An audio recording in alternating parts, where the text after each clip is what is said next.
Hey guys. Um, First things first, can everybody hear me?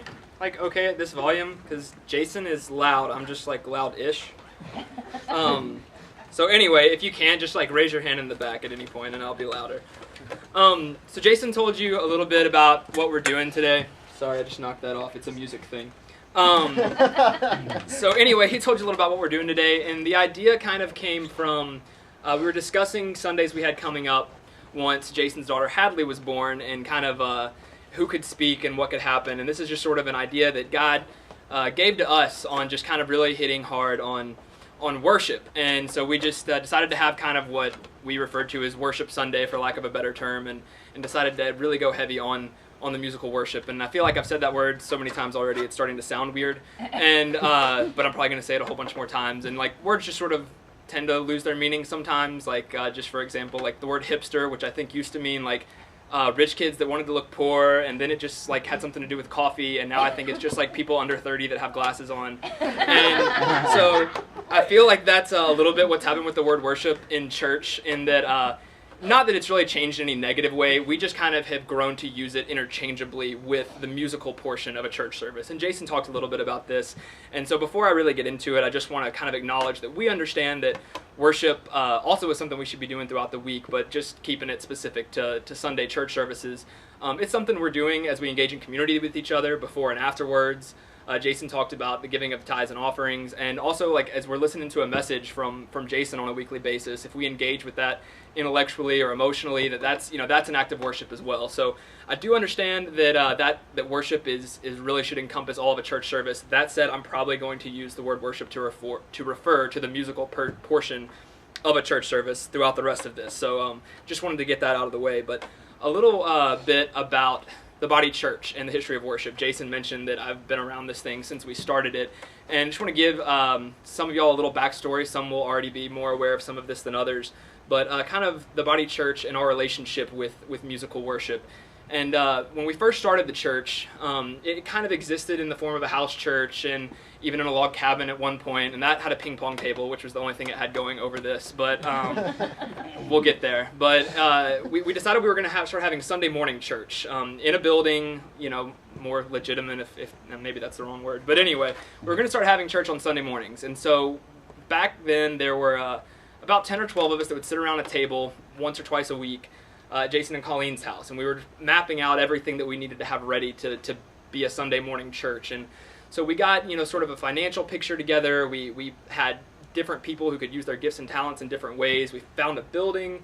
We mapped out an order of service, and kind of the last bullet point that was left for us was finding people to lead us musically in worship. And around that table were people of a diverse group of skill sets and talents, and the only thing we really were missing, other than graphic design, but that's really a different story, but the only thing we were missing was someone who really had a desire to lead us every Sunday morning in music. And that went kind of down to the wire, which is sort of a microcosm of the way that worship has worked here at the Body Church. And it's interesting because I mean that completely positively in the way that God has used worship, because while we kind of had a plan mapped out of what we would like it to be, that's, your ideal picture of things are not always the way they're going to go and not always the way God's going to have, and that certainly was true for us. And so sitting around that table, Kyle, who actually I didn't know was going to be here today, but is here today, and is very much still a part of this church, even though he doesn't live here, mentioned that he was teaching high school at the time, and he had a couple students who were talented and might be willing to help. And the cool thing about that is some of what you see up here today, you can trace all the way back to them. Josh and Anna, who some of y'all remember and were awesome, they led to us meeting other people, that led to us meeting other people, and some of that still exists today. So that's just sort of God having kept his promise. And there have been several times that we've gone right up to the wire and needing to find worship, and yet God has never let us realize the nightmare of having like an old Baptist Sunday school accompaniment tape situation. And we've had worship every week, even if it meant me taking my shower practice and doing it. But he's just been extremely faithful in that. And so now that you know that a lot of what we do has been based out of necessity, because we have people that don't even live in Memphis full time, people have different schedules, and so we've just taken what God's given us in terms of what we've used to worship. And that kind of leads me to an area that I think is important to talk about, especially sort of in modern church as it pertains to musical worship, and that's just sort of the idea of personal preference and what role that plays, and how far to take that as we think about worship. And just a quick story. Some of you guys may know who Lecrae is. He's a Christian rapper, or a rapper who is Christian, depending on like what you read and how he wants to be defined. And to be honest, I don't have like just a ton of like Lecrae music that I listen to often. I have a few songs on my iPod, but I was at a concert once where he was performing, and he told a story that is very simple but resonated with me and stuck with me. And it was about when he was on tour, and he was looking for a church to attend on a Sunday morning. I don't remember what city he was in, but he just kind of went to the first church he found. He walked in, and they were beginning worship, and there was a single guy with an acoustic guitar and long hair and jeans and a pair of sandals, and that was just that was their worship. And he said he started to turn around because he thought, well, this just really is not, like, it's not my vibe, it's not where my preferences are stylistically, like, this church is probably not for me. And he said in that moment, as he started to turn around, that God just kind of said, stay, turn around again, look, and see that you're in a room full of brothers and sisters in Christ worshiping Jesus. Literally, that's what they're all there doing.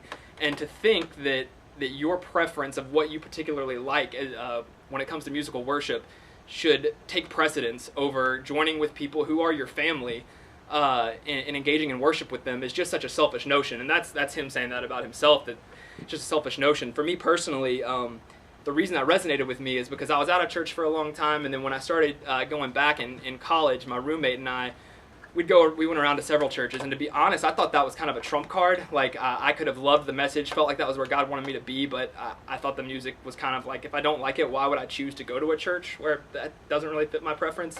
And honestly, I really didn't see anything wrong with it at the time. It just didn't occur to me.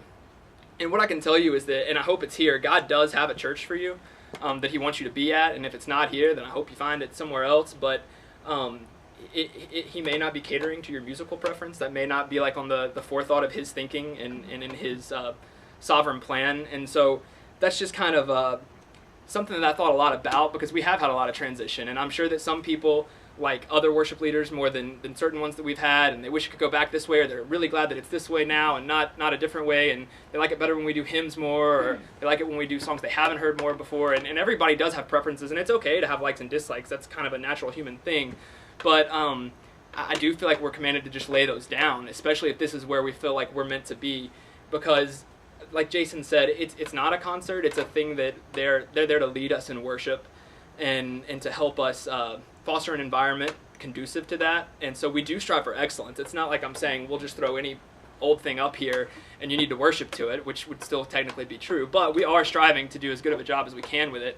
But it may not always be exactly the way you like it. And so I just ask that you kind of consider where your heart's at with those kind of things if you do feel like you're bothered by the way it goes a certain week. And if you have some biblical issue with like song choice and things like that, then absolutely come talk to us, and if you have thoughts. But in terms of just what it is you like or dislike, I just ask that you'd understand what these guys are doing. And I don't want to turn it into like Band Appreciation Week, because we've talked about the word worship a lot, and I love the band, but the reason we are here is to worship God. Like, that's the sole purpose of musical worship, of Jason's message, of anything we're doing here.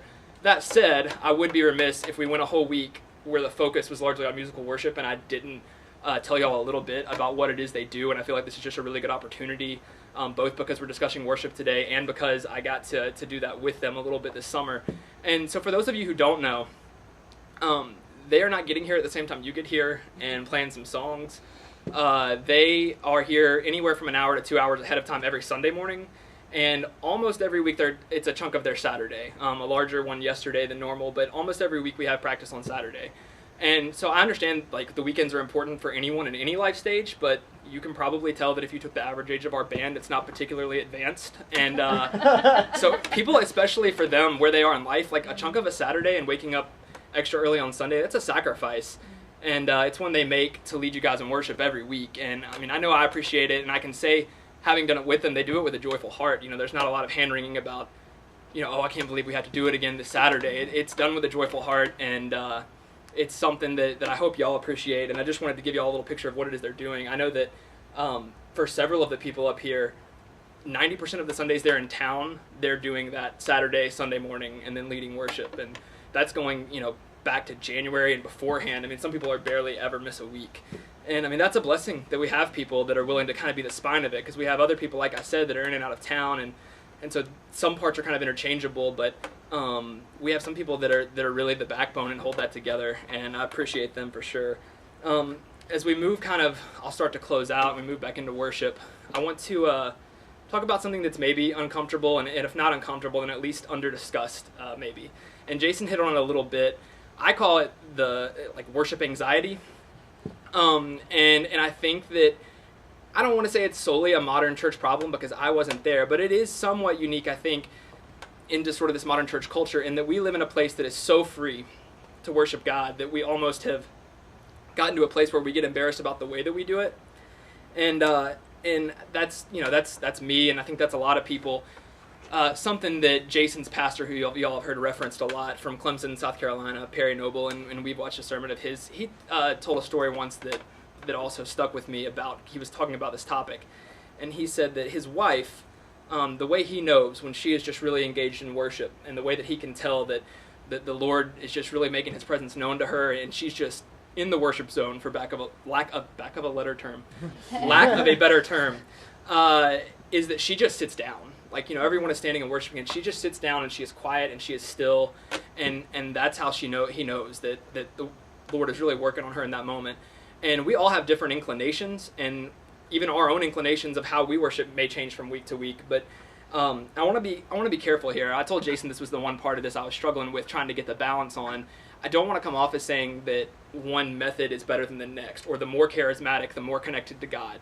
I will say that we should try to be in a place where we're free to let God make his presence known to us. And if we're sitting there and we're thinking consciously, I really would love to just raise my arms to God right now, but I'm a little worried about what someone might think of that, especially since I've never done it before. And you can go way down a rabbit hole, or at least I can.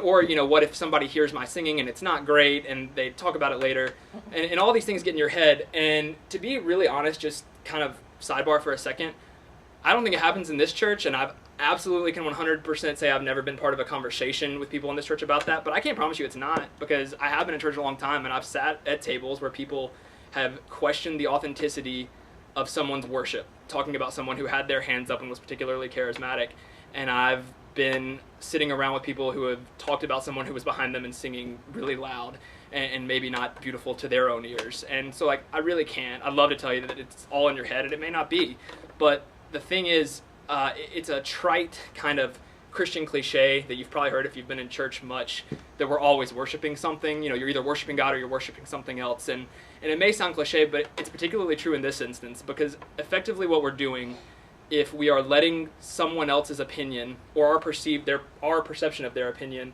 affect the way we're worshiping, is we're telling God that they are more important than he is. And we come to church on Sunday and we get here, and if we really sit here and we don't worship to the fullest because of what we're worried someone might think, I mean, that's essentially we're worshiping them. We're saying your opinion is so great that it exceeds even the God who came to die for me and rose again. And even though I'm here, and the point of what we're doing is to worship him and praise him and tell him how awesome he is, I just can't get all the way there because I don't want this person thinking that way. And so that's just sort of, I don't want that to be discouraging, and I'm not saying that this church does a particularly poor job of that. I think it's just kind of a broad Christian problem. I can tell you, for me, I can understand someone hearing me say this and say, well, you got up here and sang in front of people, so clearly you're not particularly uncomfortable with that. For me, it's more of there are times that I just want to reach up to God, and I do have those thoughts about, that's probably outside of what people know of my personality, or any, like I said, there's a rabbit hole that you can go down if you have any kind of anxious components to your personality.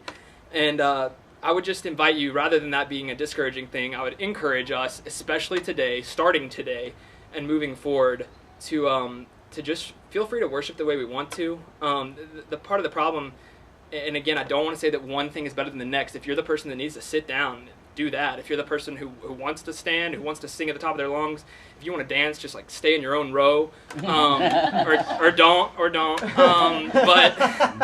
But really, I don't want to come off saying as one is better or closer to God than the other. I'm just saying it's really hard to put 100% of your focus on God if a percentage of your focus is on what someone else is thinking about, and so that's really what I wanted to hit on. And just lastly, Jason mentioned that, and I've talked about that I did this for a little while.